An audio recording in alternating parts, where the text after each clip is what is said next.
back. I actually can't believe it's this time of year. The sun is shining today. I'm feeling all of the spring summery vibes. So I'm going to take you through all of my book recommendations. Wow, do I have so many books to talk to you about. So I highly recommend pausing this, grabbing yourself a drink if you don't have one, get yourself a snack. I often like to listen to these types of videos more like a podcast when I watch other people's, so you can always pop me in your ears, go do whatever it is that you want to do, get your chores done, and not actually look at me if you don't want to, and just listen to all of the recommendations that I've got for you. And spoiler, you are the first to see, the book besties get to see the new colour of the living room before anyone else. So please act surprised on Sunday. I'll be showing you the grand reveal of this colour in Sunday's vlog. Anyway, enough about paint, let's talk about books. A few general points before we get started. One, I have extremely few fantasy book recommendations in here. In fact, I only have one series to recommend from a fantasy perspective. So if you're a hardcore fantasy reader and you're looking for fantasy recs, this probably isn't for you. To me, spring summer is just, tis the season for rom-coms, and my perfect spring summer reads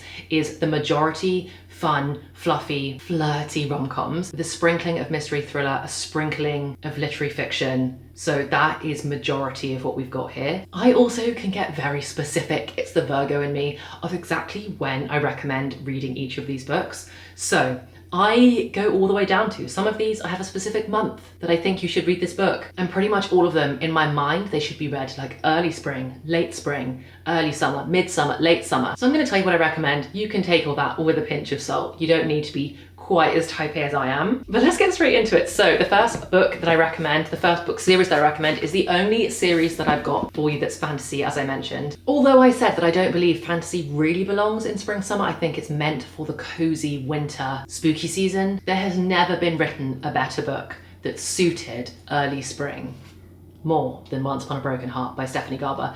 This was invented to be read at this time of year.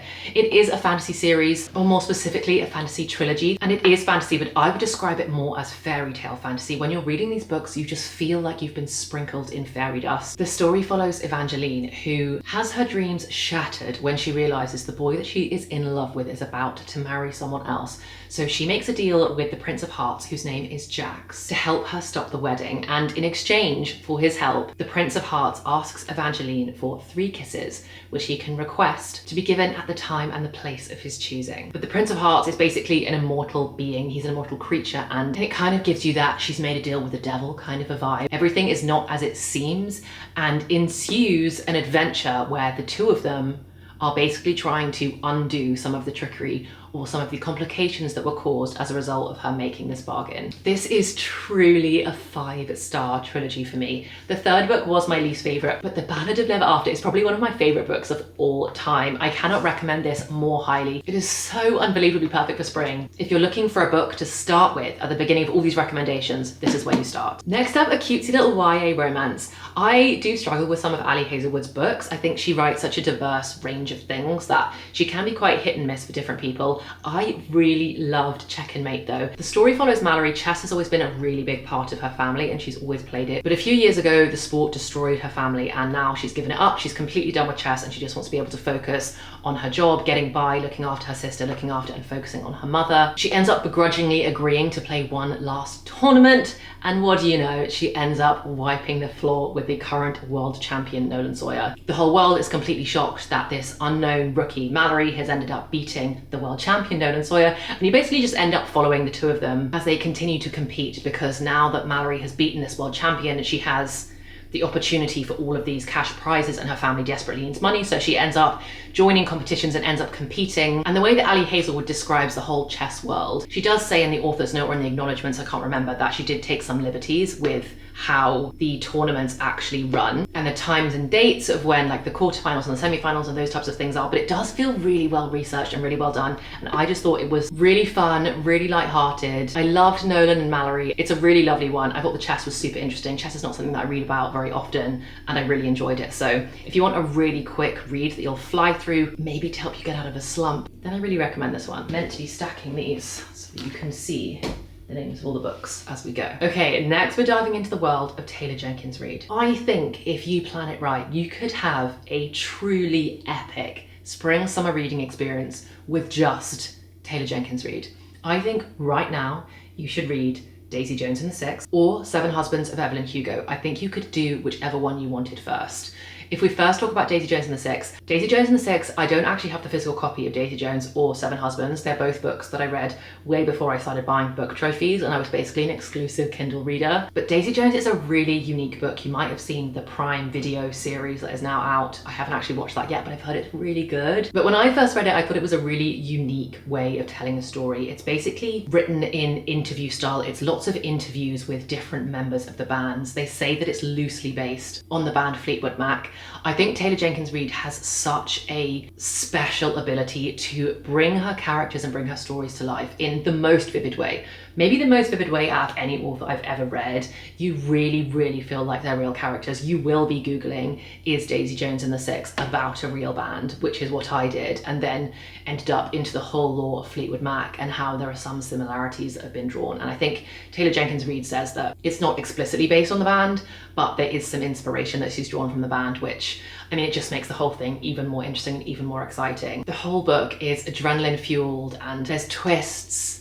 The ending shocked me. I just loved the whole book from start to finish, while you just follow this struggling band slowly rise to fame and take over the music world. And then you have The Seven Husbands of Evelyn Hugo, which, to be honest, it basically says exactly what the book is about right on the tin. I feel so bad that I can't actually remember, because I read it so long ago, exactly what Evelyn Hugo is. I can't remember if she's a model or an actress. I think she's both, but she is, I believe, an aspiring actress when you first meet her in the 50s, I believe it is.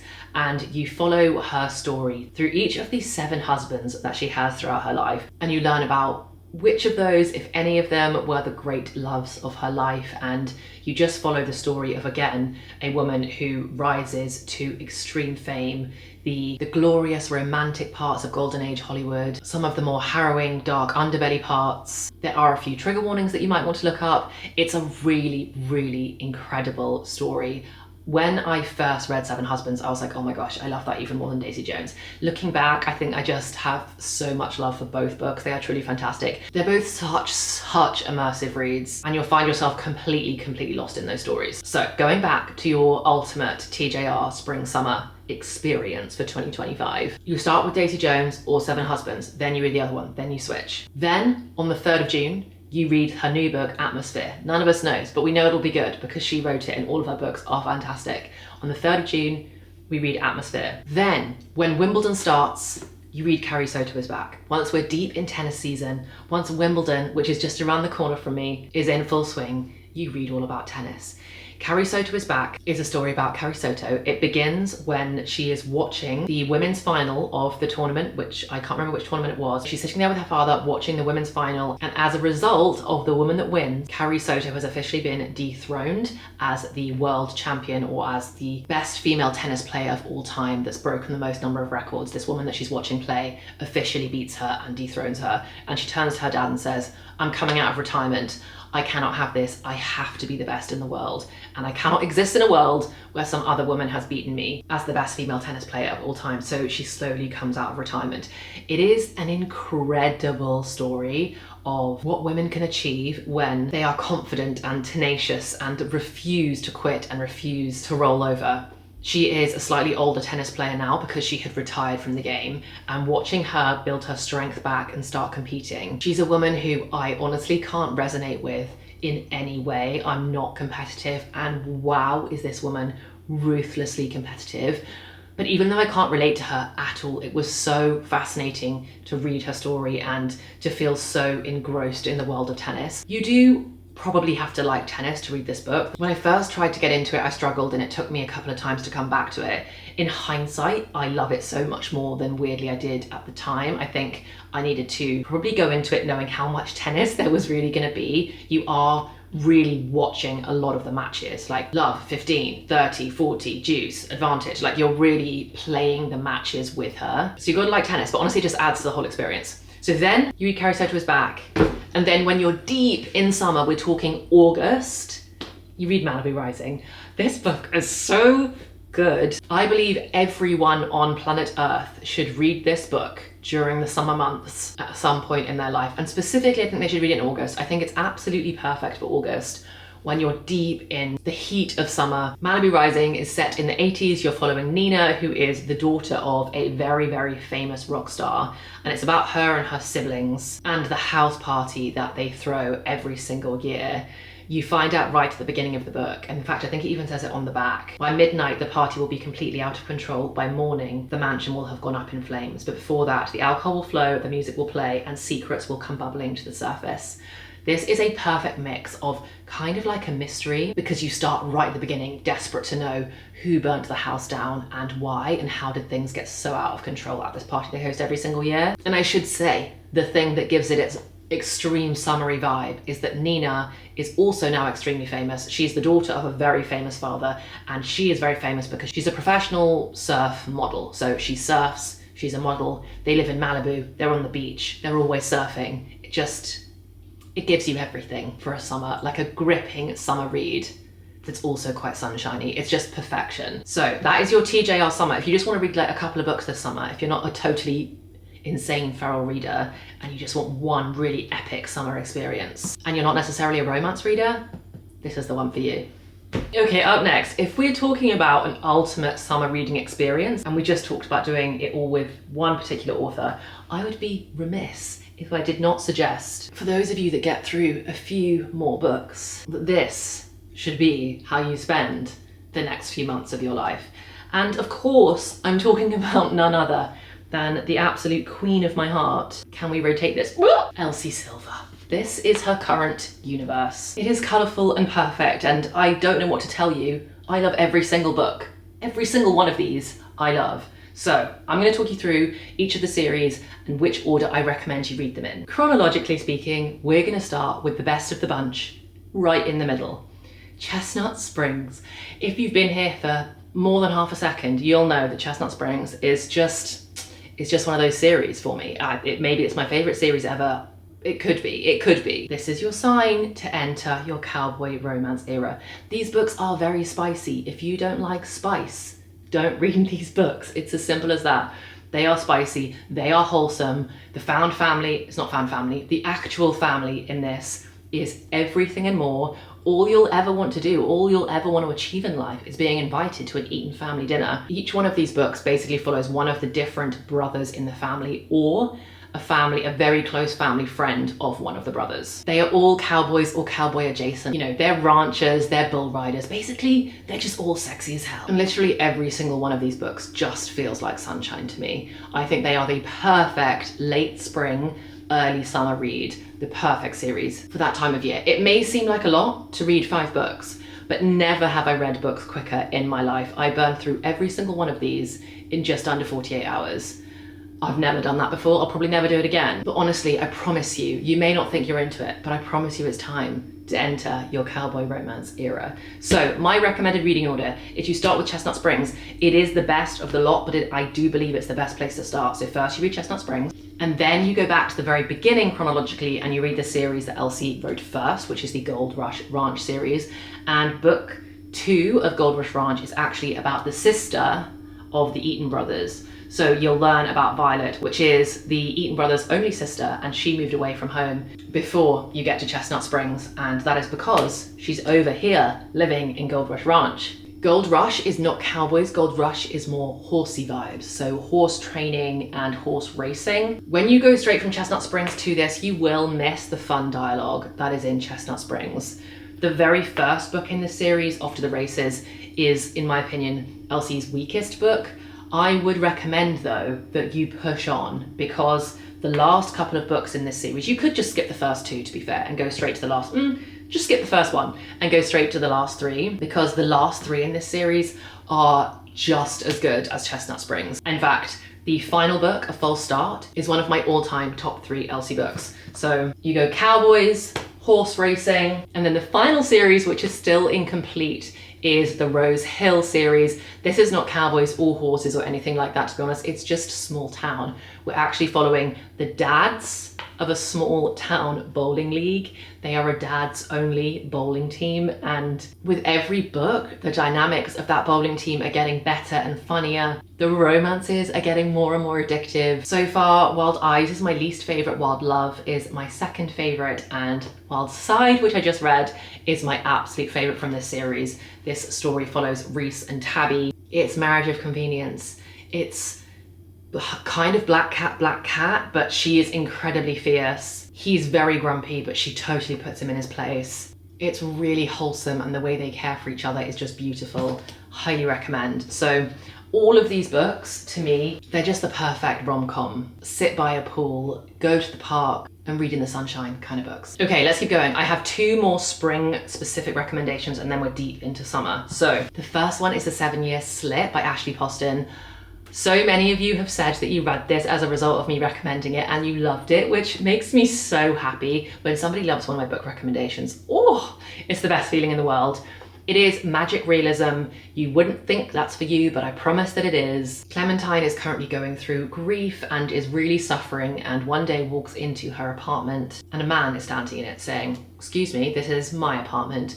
And it turns out it's a magic apartment that travels 7 years in the past. It's wholesome, it's sweet, it's romantic, it's sexy, it's absolutely everything. This mysterious, dreamy man that lives in her apartment from 7 years ago makes the perfect lemon meringue pie, which I'm desperate to try and remake. There is yearning, it is whimsical, it is perfect, and it is 5 stars. So make sure you put this on your list. You could really read this anytime in spring, summer. To be honest, this is one of those books that you can read any time of the year as long as you read it. But I think for mid-late spring, this is a perfect book. We are on a bit of a hype with these one author experiences, but the next that I would recommend is Part of Your World by Abby Jimenez. This also has a tiny little bit of magic realism in it, but a tiny bit. Not the same way The 7-Year Slip is literally about a magic apartment. This has like little whisperings of things in it and you're like, wait, what? Was that magic or what? And then you kind of think, oh, maybe it's just because like life is magical and serendipitous, but there's little sprinklings of magic in this book, but it's a really lovely story. And one of the things I really liked about this is that it's age gap, but the other way around. So the story follows Alexis, who is a very successful ER doctor, and she ends up stumbling into a small town, and it's a romance, so I can spoil it for you by saying falling for a carpenter who is 10 years younger than her.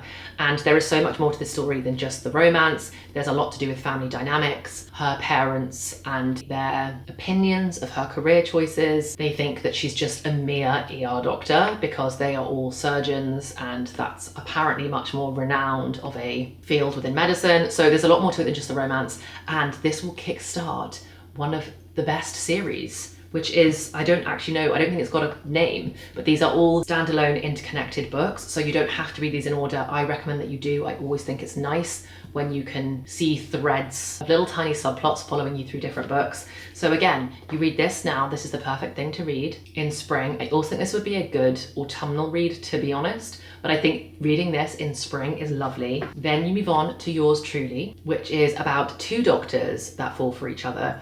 And he has very severe anxiety, and it's really nice to hear about male anxiety represented so strongly in a book and how she really helps him deal with his struggles. And it's very kind of black cat, golden retriever, but he's the black cat and she's the golden retriever, and it's just a really lovely story. And then once you're properly into summer, because you'll have been reading these on your way to deep into summer, once you're into July, August territory, then you read it just for the summer, which is one of my favorite books that I read in the whole of last year. The definition of if he wanted to, he would. Justin is book boyfriend supremacy. He's probably one of my favorite book boyfriends of all time. The effort this man goes to for their dates. There is, again, with all of Abby Jimenez's books, there's so much more to it than just the romance. I wouldn't necessarily categorize these as rom-coms explicitly. There is a lot of rom-com elements to it, but the depth of the characters and the depth of their backstories and the depth of the struggles that they're currently facing is portrayed so beautifully. And both Justin and Emma are going through quite a lot of stuff. Emma has difficult relationships within her family, and Justin has a lot of responsibility placed upon him, younger than he should have to deal with in his.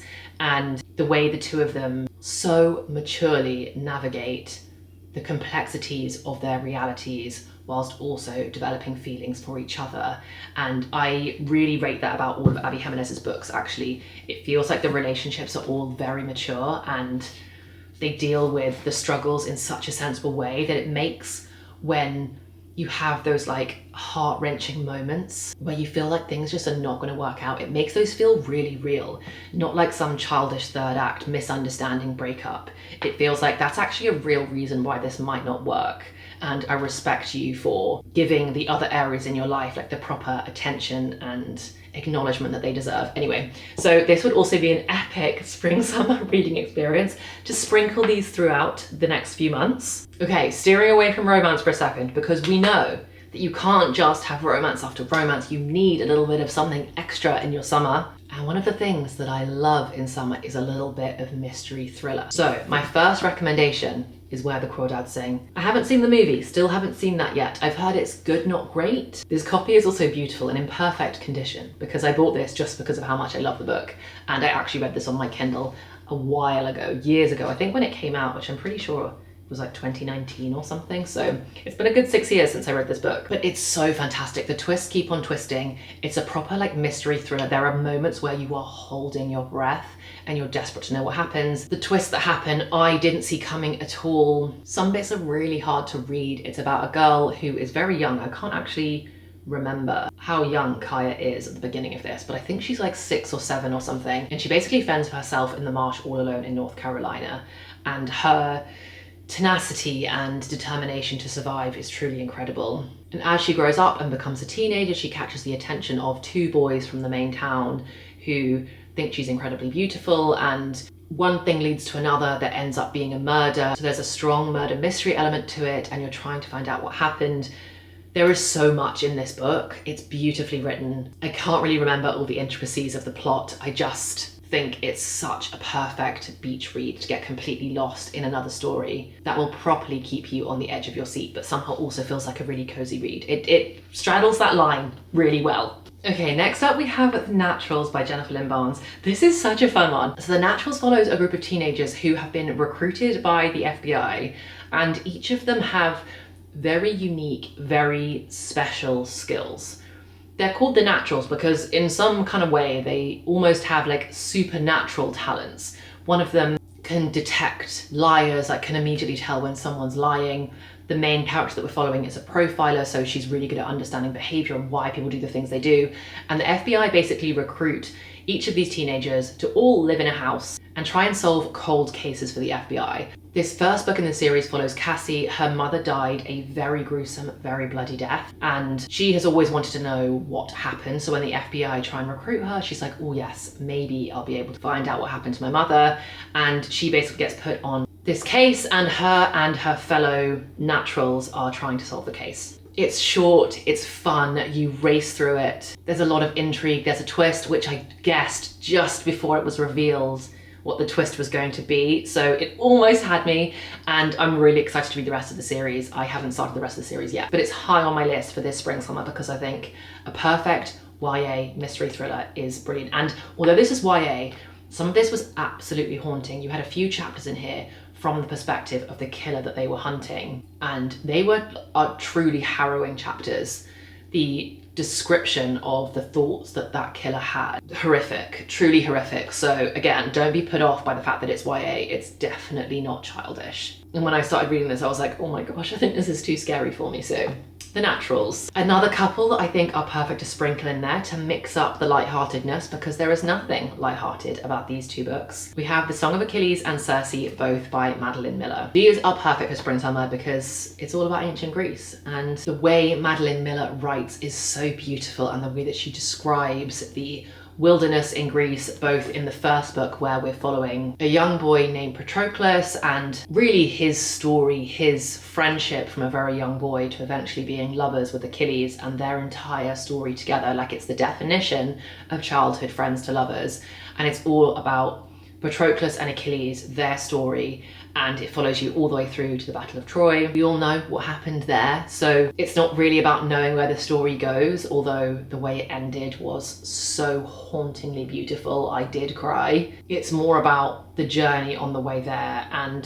just to be so immersed in this world. I could not recommend the audiobooks more highly. If you're looking for an audiobook, the voice actors that she chose for both The Song of Achilles and for Circe are stunning. They do such a phenomenal job.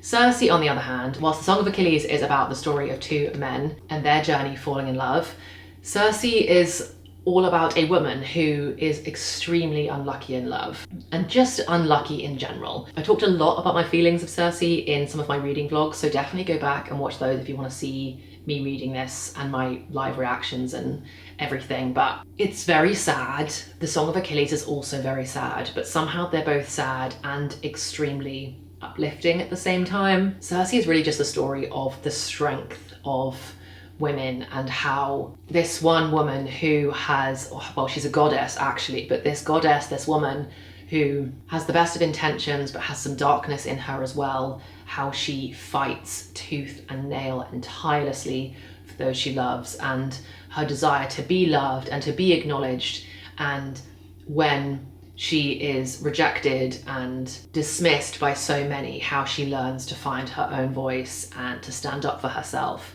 And it's just a really, really beautiful story. I also think that if you're a mother, this would resonate very strongly, and her journey through motherhood is so beautiful to read, and it is kind of the prominent or the most dominant relationship that she has in this book is with her child, and the struggles and fulfillment that motherhood brings with it is just really, really beautifully done and really beautifully described. So the worlds that are written about feel very spring summery to me. A lot of it is about nature and how much the earth and the world provides for you, and the abundance of those spring summer months. And there's just such vivid descriptions of fruits in the trees and all of the foraging. I don't, that sounds really silly, but there's just such beautiful descriptions of the land in Greece. It's just one of my favorite places in the whole world, and these are both about ancient Greece. So okay, we're getting near the end, I promise. The final few pure summer books that I recommend. One is Beach Read by Emily Henry. You guys know Emily Henry, and I really enjoyed Beach Read. This book definitely felt quite like low key to me, but I did read this in the sunshine, I did read this in summer, I read this by the pool, and I had a really lovely time with it. I remember there's just something about Emily Henry's writing where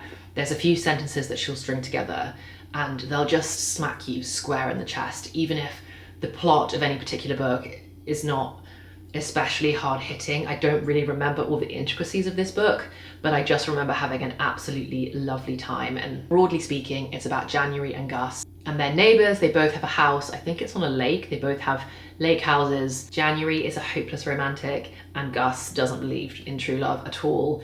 And it's just about their stories. You get some small town elements in there, which are really fun. And overall, a really lovely read, especially if you wanted to read this after something that was quite gripping, like The Song of Achilles or Cersei. This is just mellow but beautiful, and some difficult themes. January's dealing with grief. If you've read Emily Henry's books, you know they're not always that happy. They're not really rom-coms, they're just romance books. There's often not that much comedy in there. But having said that, a book with a lot more comedy in it is Funny Story by Emily Henry. This is my favorite Emily Henry, without a doubt, by quite a long way. I am really excited for A Great Big Beautiful Life. I don't know why I find such a tongue twister, that is coming out soon, but Funny Story takes the cake for me.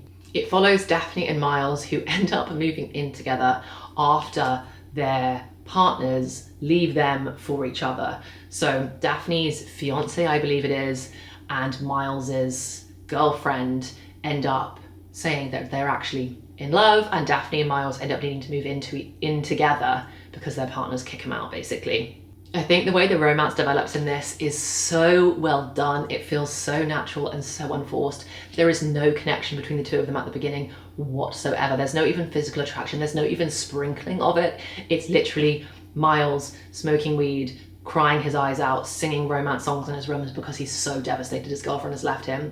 And Daphne, to be honest, doing very similar, being so miserable because they're both so heartbroken, and then slowly putting their lives back together in this small town. It's sexy and wholesome and funny, and I really loved this book, and it's so perfect for summer. Okay, we are finishing off the height of summer section with maybe my favorite one. I don't know. Too many good books in here to say.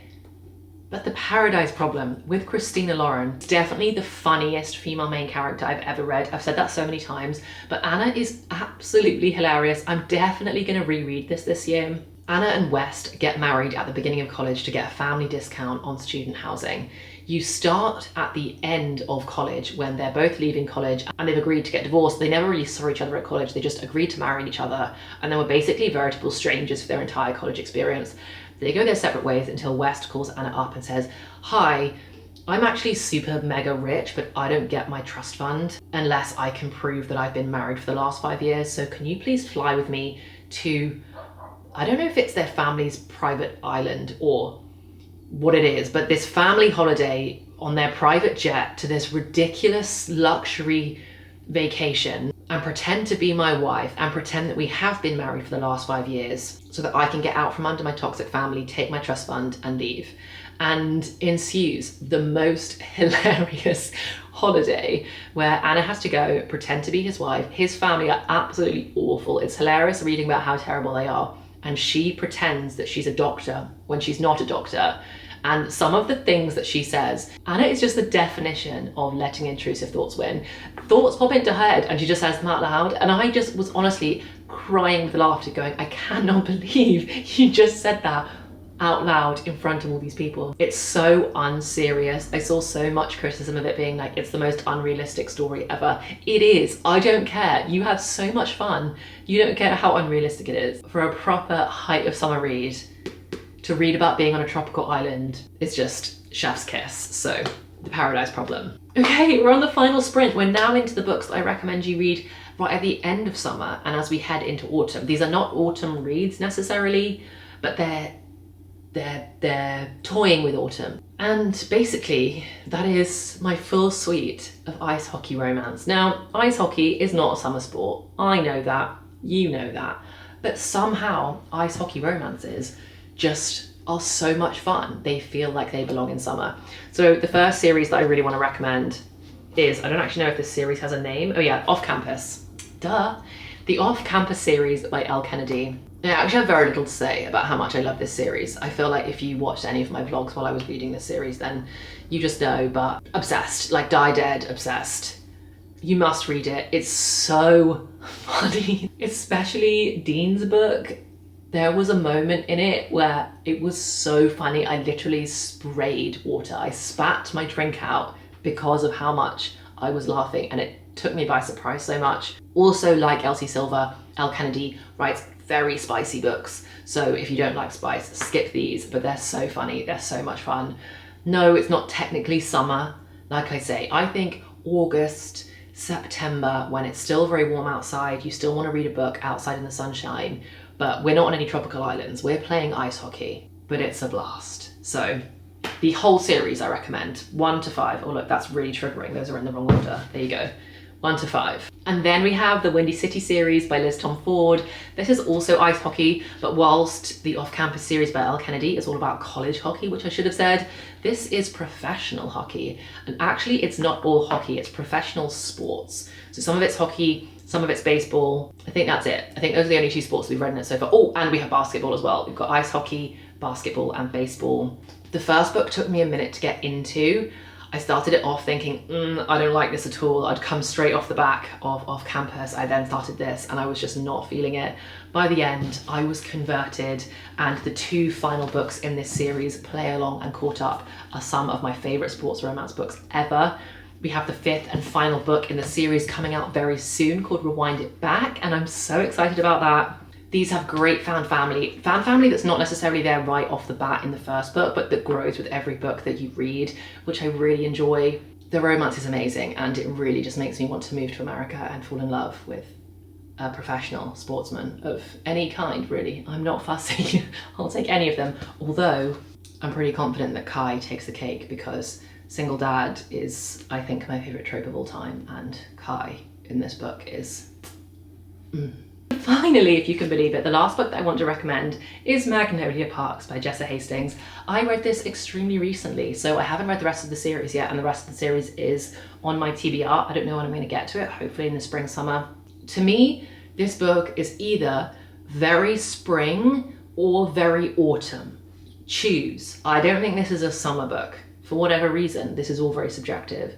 This is a story about the uber wealthy living in London. It's a romance between BJ and Magnolia, although is it a romance though? Because it is so toxic.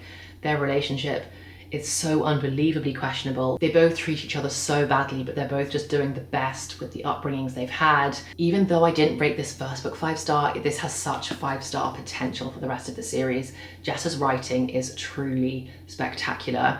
I think it's hit or miss if her writing is for you or not. I think it's incredible. It's such internal dialogue type writing. The sentences just like stream from one to the next, and it really feels like the actual inner workings of a 20-something's mind. It doesn't follow any proper like structures or paragraphs in a way that you would expect from a traditionally written book, but it's done so brilliantly. And if you just want to read about a Gossip Girl-esque toxic love where you're like, oh, why did you do that? But you're fully invested in their story and you just want to gobble it up, this is the one for your spring summer. Okay, I actually can't believe it, but that does it. Can't tell you how long I've been talking for. I probably should have checked. This has probably been a very long one, but I hope you've enjoyed it. Please let me know which books I am missing. I obviously haven't included in this video what my summer TBR is. I've got a started list. I've only got about 5 books on it so far, which is not enough. So I need from you spring, summer, TBR, book recommendations. What do I need to read in this sunny season? And please let me know if you've read any of these and what you thought, or if you're planning to read any of these in the spring, summer, let me know. And here's hoping we all find some new favorite books of ours this spring, summer. If you read some of these, I can almost guarantee that you will be finding some of your new favorite books this year. But thank you so much for watching. I can't wait to see you on Sunday and next week. I hope you have the loveliest week, and I cannot wait to see you in the next one.